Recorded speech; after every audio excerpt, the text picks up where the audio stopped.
Welcome to this episode of The Inner Estate with your host, Bridget Stuart, and my special guest, Lawrence Harris. Lawrence, thank you for joining us today.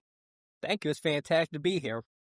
Well, Lawrence, I'm really excited you're here because we are going to dive into what I believe is one of the most impactful, important, and not discussed enough elements that is a part of every person, both in their personal life and professional life.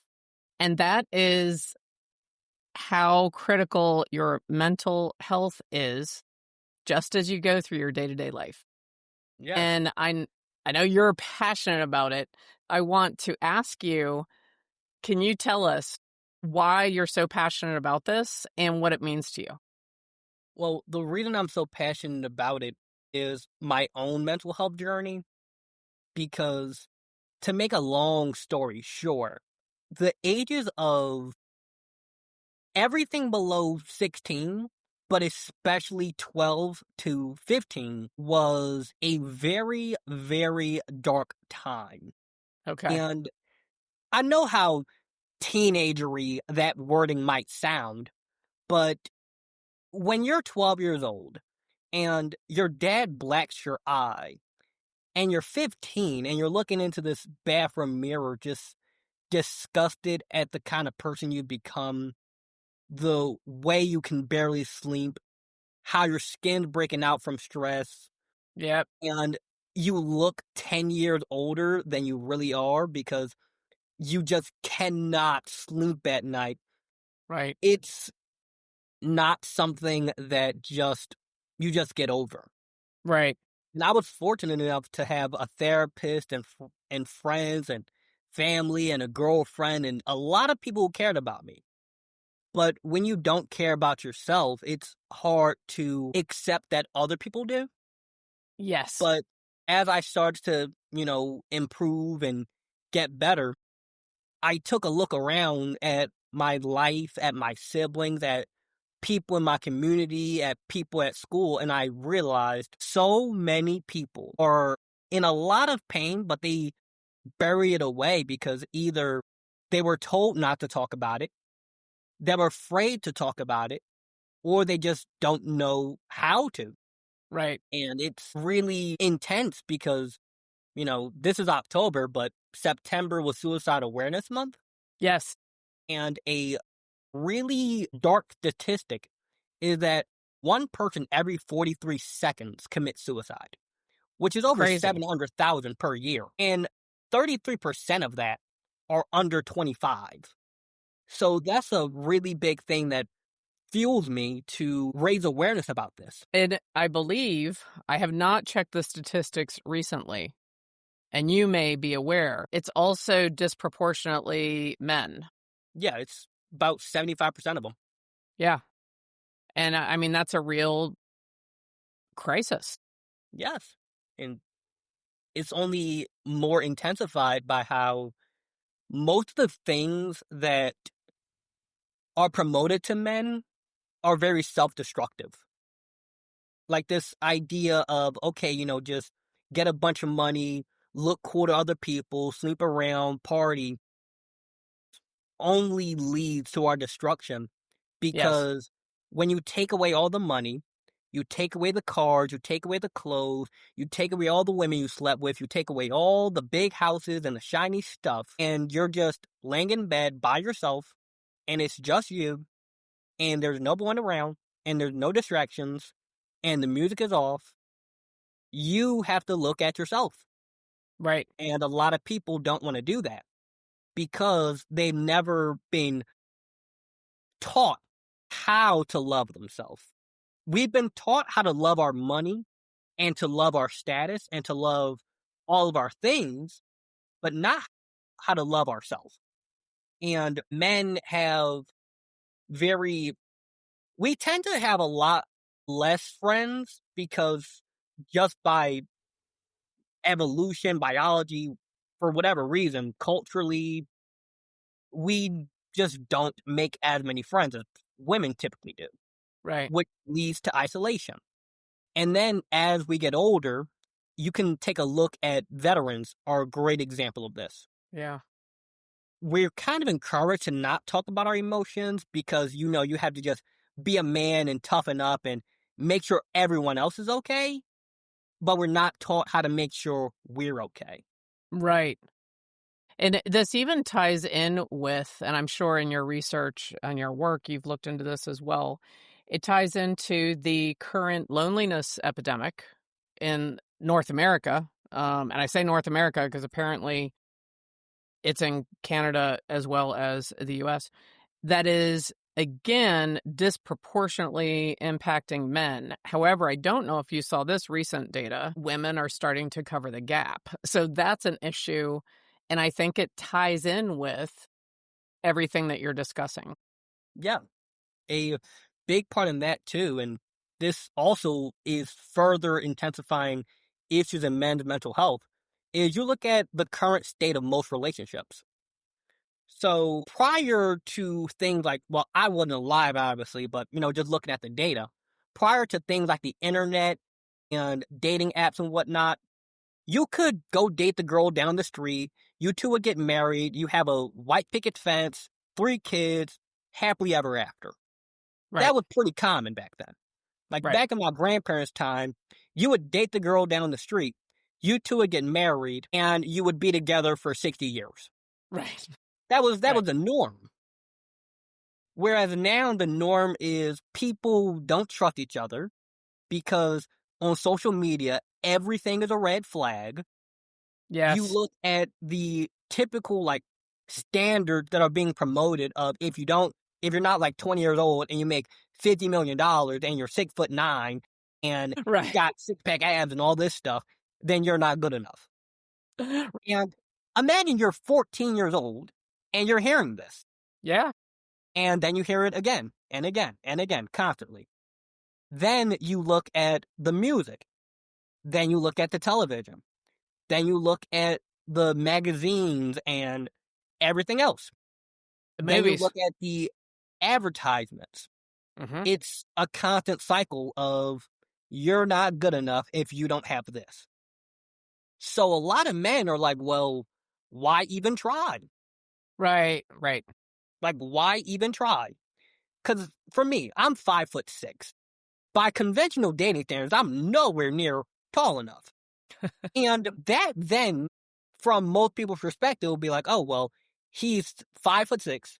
He's not a millionaire. He lived with his parents. And Yet. keep in I'm going mind, to I'm throw yet 19. in So there. these all, like these things, also, I appreciate you saying not yet.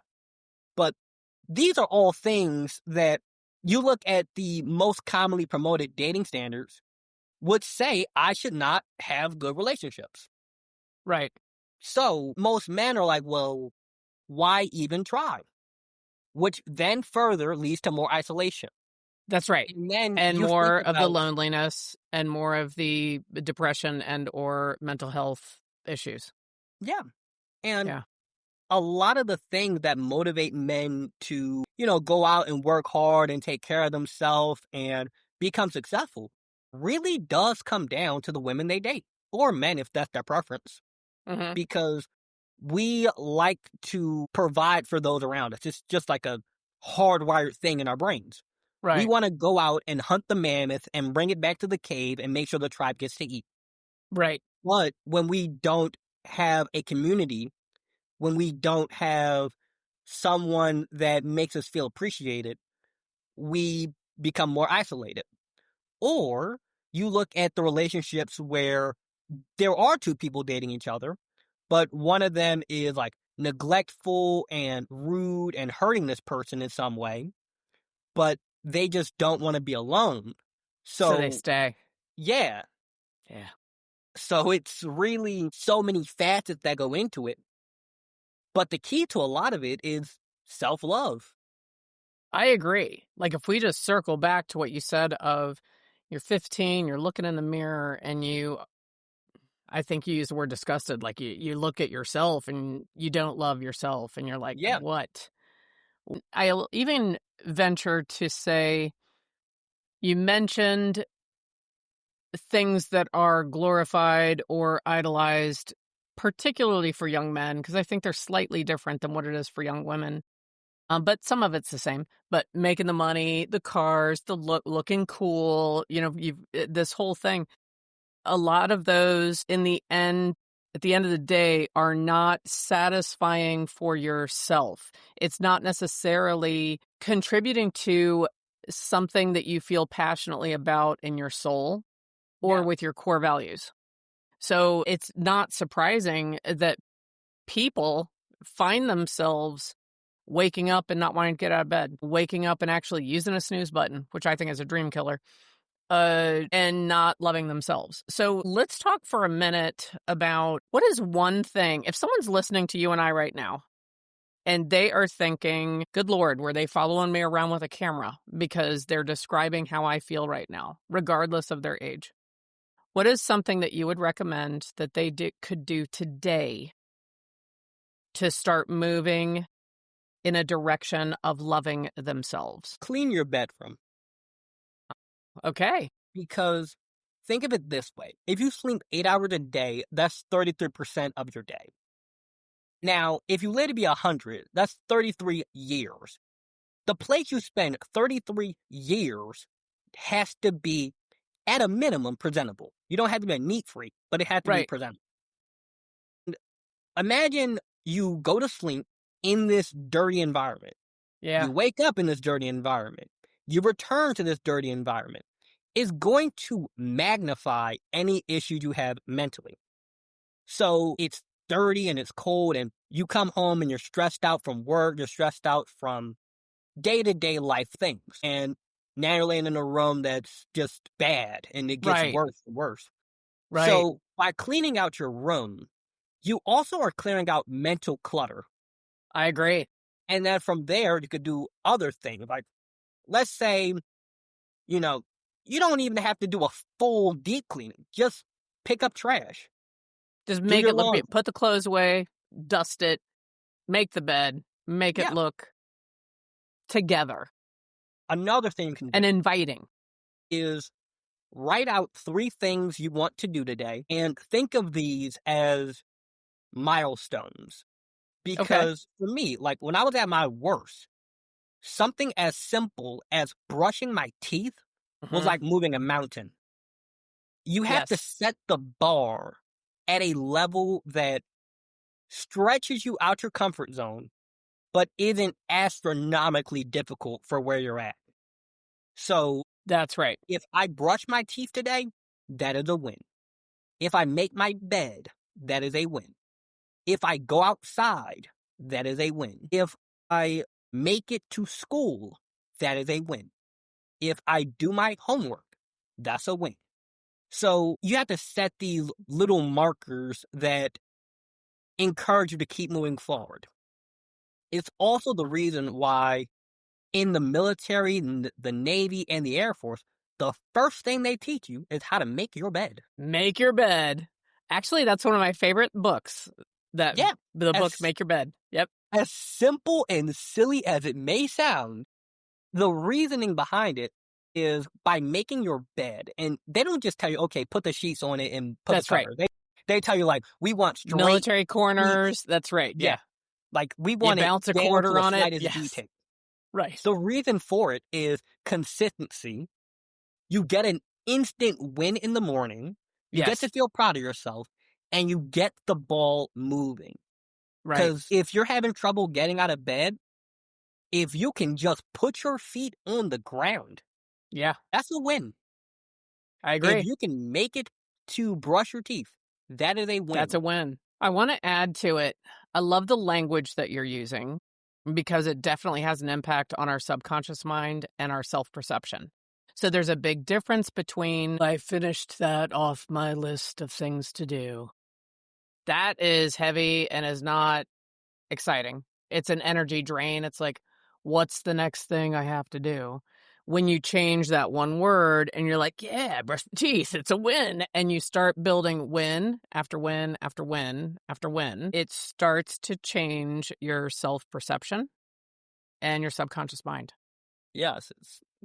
And something you brought up there too is how the things that we're around and soak up influence our subconscious mind. Yes. And I describe it to people like this. Your conscious mind, for those who don't know what these terms mean, your conscious mind is just Right now, I am thinking about this. Right now, I am thinking what to eat for dinner.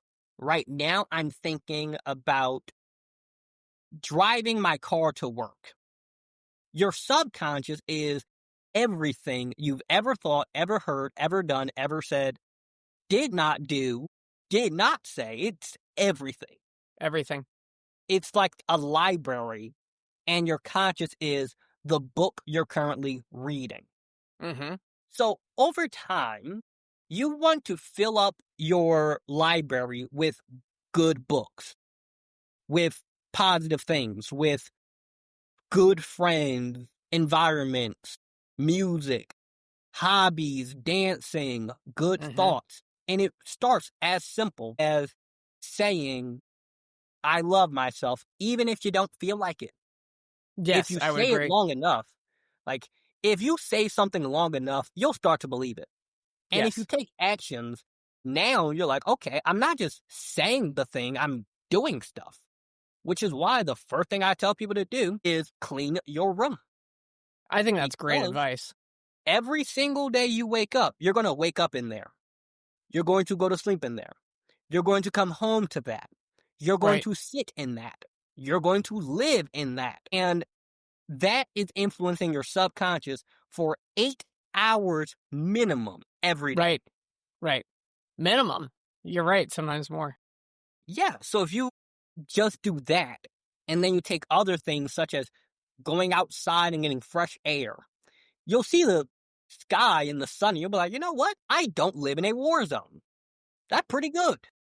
That is pretty good, yes. I am not living in the middle of the Amazon rainforest and I have to worry about getting eaten by an anaconda. I don't Yeah, have to that's worry right. about that. That's pretty good. I just I saw a am able to hummingbird. walk. That's pretty cool. Yeah. Yeah, I'm able to walk. I am not blind. I'm not deaf. I have all 10 fingers, all 10 toes. I am not paralyzed from the neck down. I am able to talk. I am able to clearly articulate my thoughts. I can read. I can write. Like when you find the smallest thing that is good in your life, Yes. it adds up.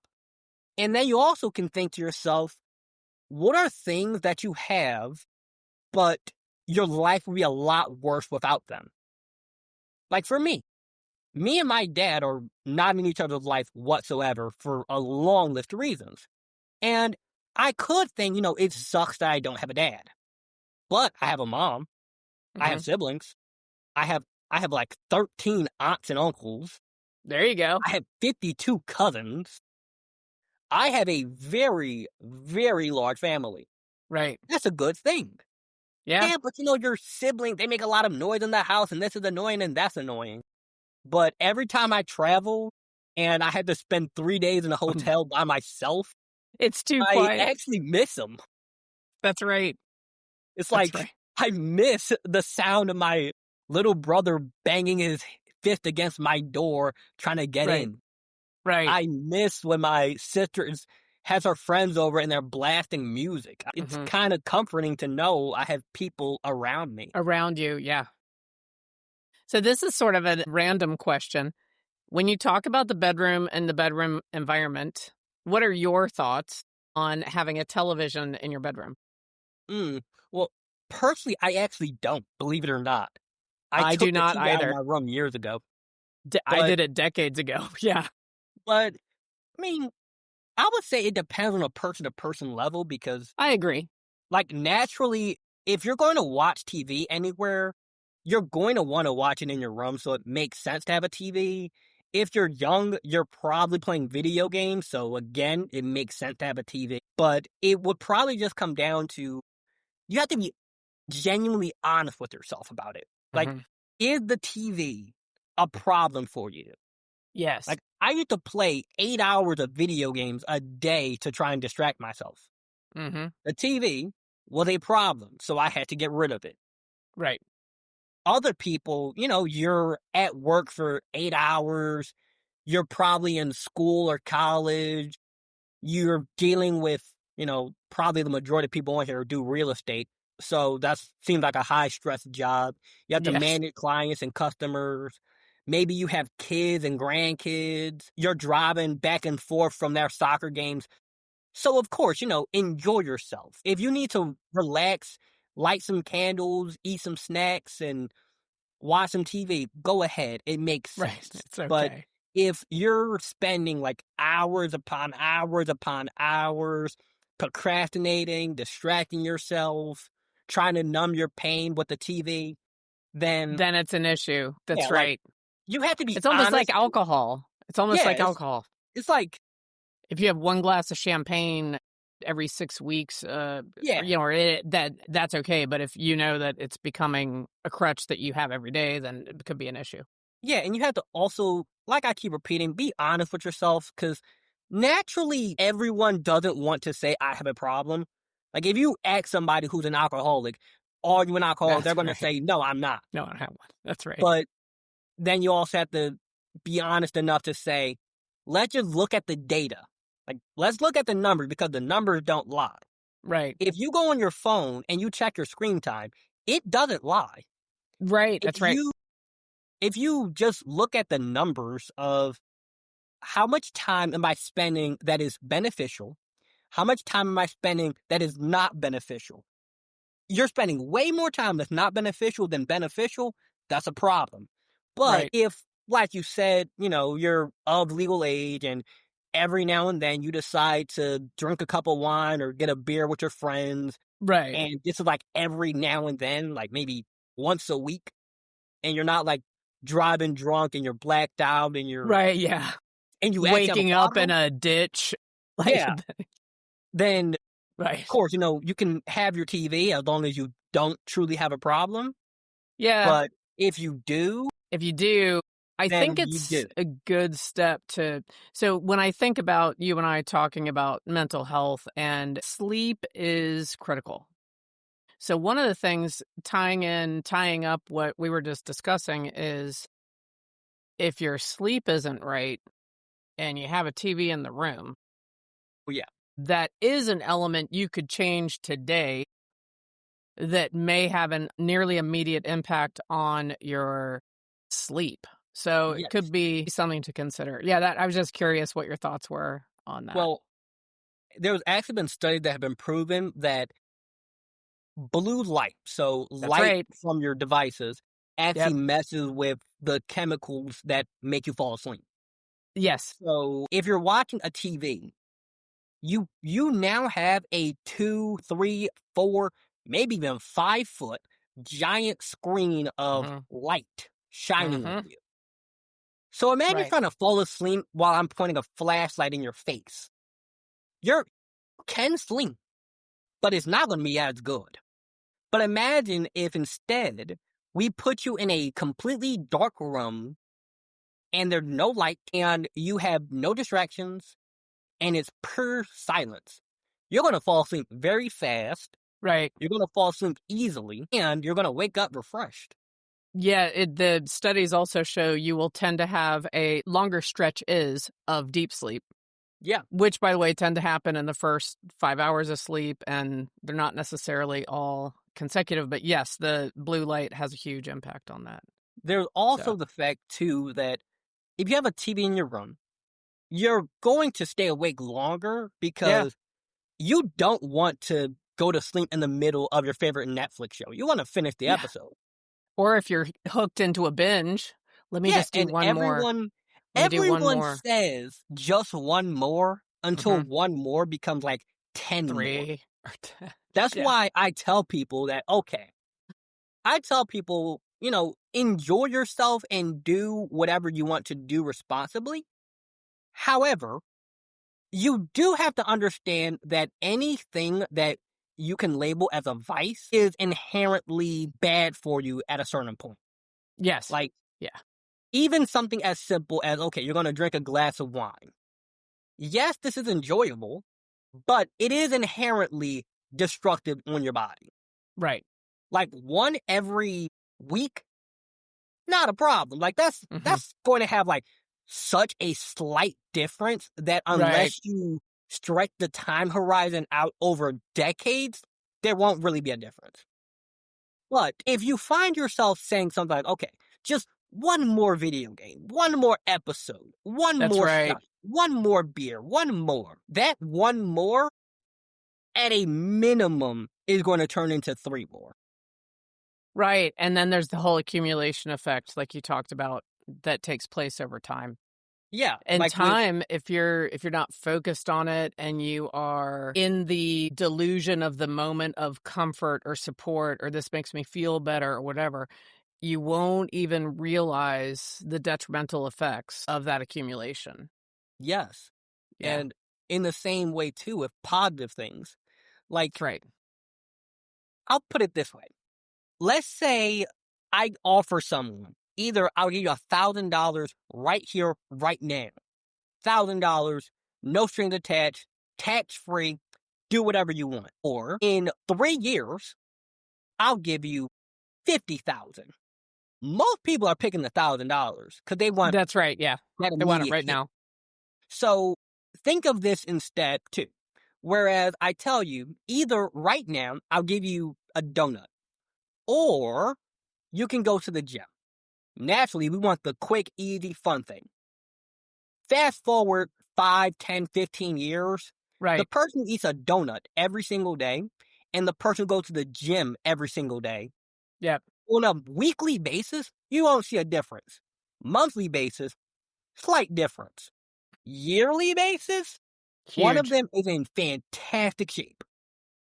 Now, you can apply this to your money, your time management, your skills, your knowledge, your college degree, your business. Everything matters. Not to say you got to be a perfectionist, That's right. but just look at the data.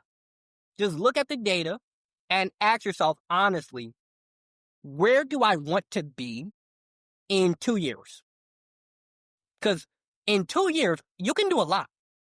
Yes. There won't be a massive difference, but realistically, you're going to live to about, well, as long as you don't do anything that is severely bad for your health, you can easily make it to 70. Easily. Yeah. And if you also, there are things that just happen, like people get hit by lightning, it happens. Drunk drivers, it happens. Happens, yeah, But unfortunately. aside from things that are caused by other people, aside from things like accidental pregnancy and things of that sort, most of your problems can be solved by asking yourself, well, can be prevented by asking yourself, is this a good idea? Yeah. Is it a good idea for me to go to this party knowing perfectly well that it's in a dangerous neighborhood? Not a Right, good right. idea. Let Not a me good not do it. idea. Yeah. Is it a good idea for me to prioritize? Well, is it a good idea for me to heavily prioritize the pursuit of money Right. over my mental well being? And passion. Yeah, like as in, because see, if someone here decides they want to be an entrepreneur, that comes with a lot of stress. Yes, it That does. comes with a lot of issues that intake. And, you know, you you need to have enough money to have your bills and such paid. But if you just make your whole life about money, money, money, money, money, money, nothing else, there's a lot of problem with that. Yes. But if you also decide I'm going to only make my life solely about the betterment of my mental health, yeah, you'll be really peaceful, but you'll also be homeless. Yeah. So you have to learn how to Or couch surfing. prioritize. It's like you have to learn to prioritize, because Right. And if you find some kind of prioritize the balance. pursuit of, like, it's called a hedonism. Right. Like, if you prioritize, I'm just going to live my life and have the most fun possible and just enjoy myself to the utmost degree, it'll be fun until you got to pay the consequences for it. Right, right. But if you just say, I'm going to shave my head, become a monk, do nothing fun, and meditate for 24 hours a day, it'll be really peaceful, but you won't really have much life experiences. Right, right. circling back too with like the TV and then how this also goes into people feeling isolated, watching Netflix is really fun. Yeah. Talking to random strangers, like when you talk to a random stranger, say like, "Hey, my name is Lawrence. What's yours?" That is scary if you've never done it before.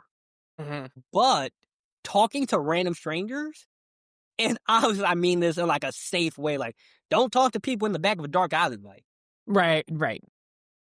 If you just talk to somebody, like you're out on a walk and you see somebody at the gym or you see somebody at like a Starbucks, you never know. That could be your future wife or husband. Right, That yes. could be somebody who knows somebody that gets you a job. Yes. I used to work at a McDonald's, and the way I got the job was I knew somebody who knew the manager. Right. So it was kind of like a sort of nepotism hire with, but they weren't related to me. But it all came because I was willing to talk to random people. Yeah. Getting on even this podcast. I just sent an email. This is a skill that everyone needs to learn because especially in real estate, you have to talk to people constantly. Constantly. Yeah. You need to learn how to start conversations with random people. Yes. With isolation and feeling lonely, you start to feel like, oh, nobody cares, nobody wants to talk to me, and nobody wants to be my friend. But did you try talking to people? Mhm. Like, did you try saying hello to the person at the gym? Right. Or where do you get that coat? This happened today to me, actually. This lady was walking down the street, and I asked her how long she'd been growing her hair. Uh-huh. And then she was like, we had a little good conversation. She was like, oh, I have a boyfriend. I was like, okay, have a good day, and I wish you the best. But had I not tried, I would have never You would known. know. That's right. Absolutely. I And think that's eventually, really excellent advice. and if you just keep trying, eventually something has to work. It's like your chances of winning the lottery are ridiculously low, but your chances of having a successful business, if you actually think about it and you plan and you execute and you learn from your mistakes, are pretty good. Pretty Especially now yeah, we have pretty high. ChatGPT. It's a literal supercomputer in your That's pocket. right. Yes, it is. So this is and I love that you just had that experience today. You are right. And I like how you also gave the example of give someone a real compliment or ask a question of curiosity. I love that where'd you get your coat? That it's like when you do that, it has a higher engagement level than just saying hello. And the thing is, when you start doing this, I think a way to make it easier is to make sure that you are not holding your phone. Oh, So yeah. if you are Like, walking down the street, put the phone away. And and then then you're also, and actually attempt to look at people in yeah, their face. If their and eyes are too also taking scary, out your look headphones. at their face. Yeah, take off your headphones. Yes. Because if someone comes up to me and they try to talk to me and they have like AirPods in or like the overhead earphones, I'm Right. not going to assume they're on their like phone, like on a That's call. right. Like I'm just going to assume that because that's typically what most people do when they're walking down the street with headphones in. They're talking on the phone. Yeah. But if Or you like take listening your to a headphone book or out, listening to a podcast. Yeah. like if you take your headphone out and then look at me and say, excuse me, I'm like, okay, this person's trying to talk to me. There's also the fact that in doing that, you'll realize most of your fears are in your head. Agreed. Like, you're going to think, okay, especially for guys, we're going to start thinking stuff like, we're going to start thinking things like, oh, what if she has a boyfriend? And what if she, like, thinks I'm ugly? And what if this happened? What if that happened? And also, this may sound a bit extreme, but it does happen to people. We start to think like, oh, what if she called the cops on me Yeah. and I get, like, sent to prison? It has happened Yeah. to people. Yeah. What if she misinterprets my advances? But assuming that you aren't like super physically close to the person and you're not like invading their space or you approach them like from behind or something, most of the time people are actually pretty nice. They'll They are. either just ignore you, they'll be confused because nobody talks to each other anymore, Right. or it'll go good. Yeah. So that'll show you that most of the stuff we worry about really is just in our head. Like, we think other people think about us as much as we think about ourselves. Correct. And they do So, not. They yeah, think about like, themselves as much as we think about ourselves. yeah, like for Yeah. better or worse, people Right. don't think about you as much as you think they think about you Right. because everyone has their life.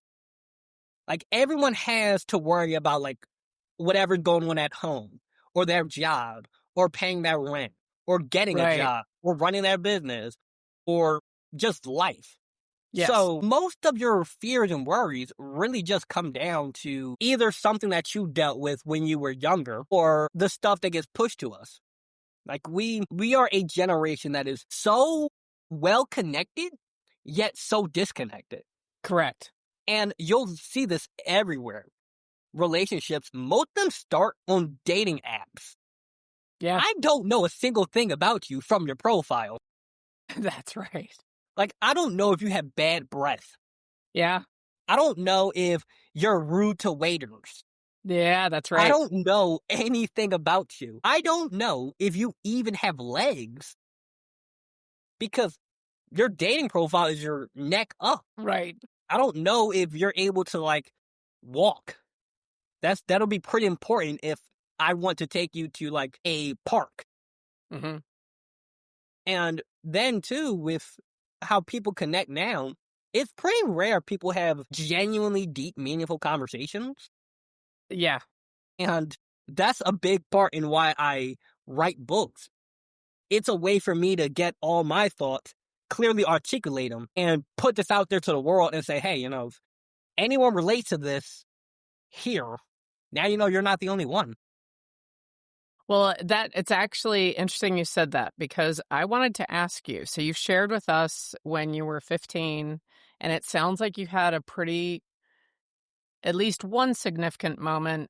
I'm guessing it may have been a series of significant moments where you were looking in the mirror and you were like, I am realizing I don't love my own self, even in addition to any other circumstance. So can you tell us, when did it shift for you?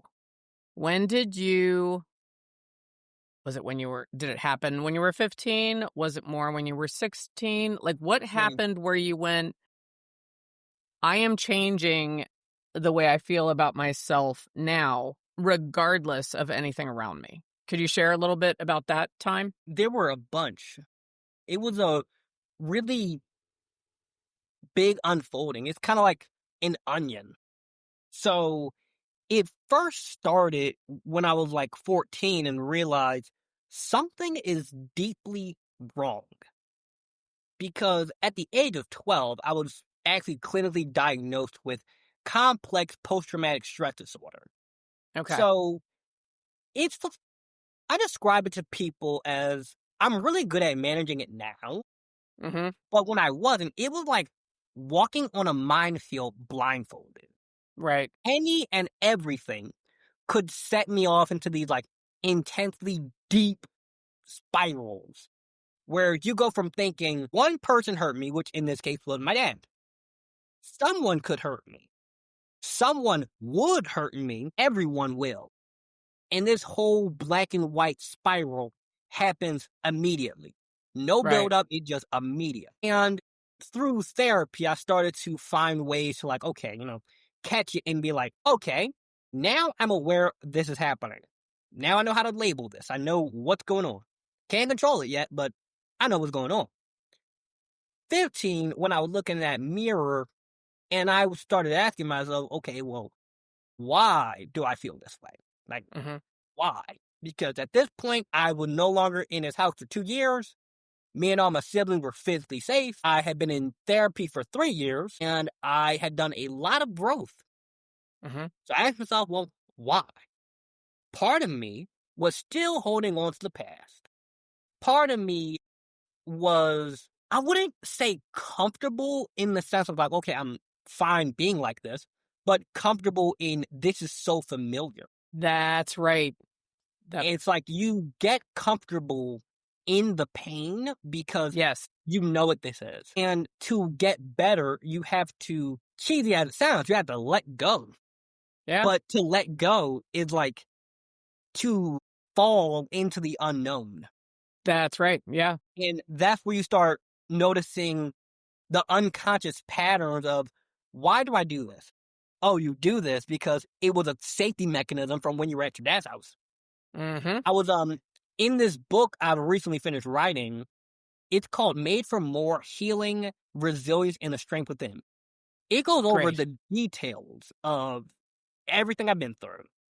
Okay. The times when I, up until the age of 11, didn't have friends.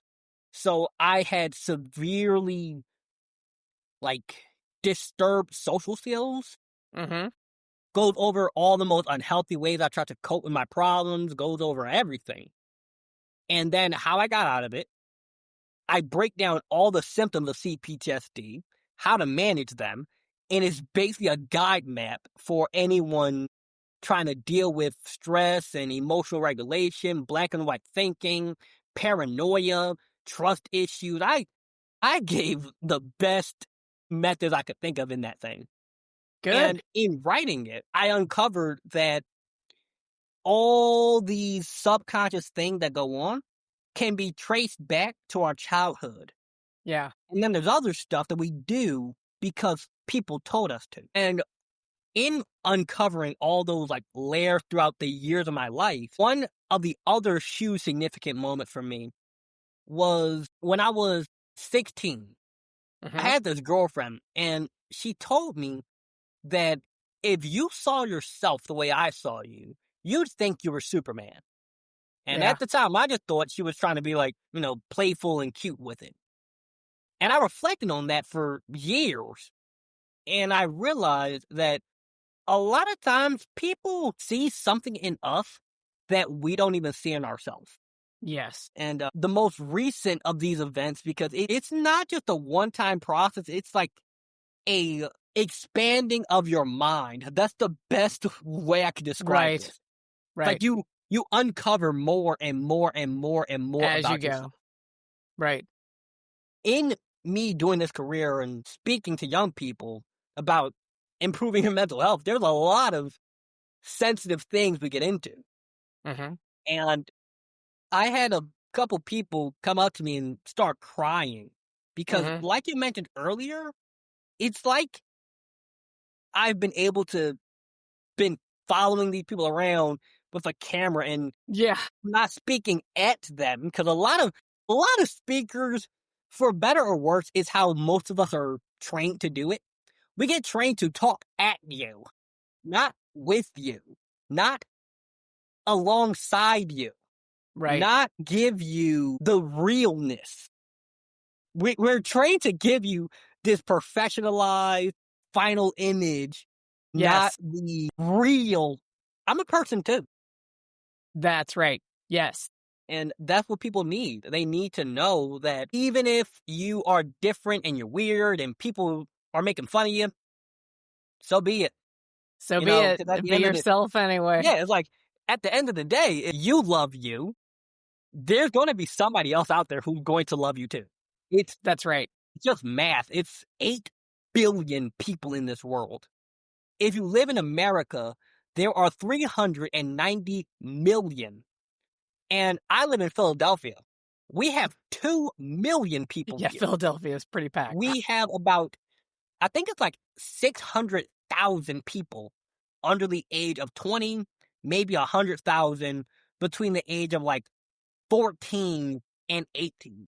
So no matter, unless you live in like a super tiny town, like I recently took a flight to Michigan, and Right. I was in this place called Oakland County.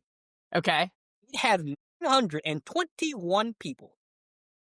Unless you live somewhere like that, there's going to be somebody who likes you.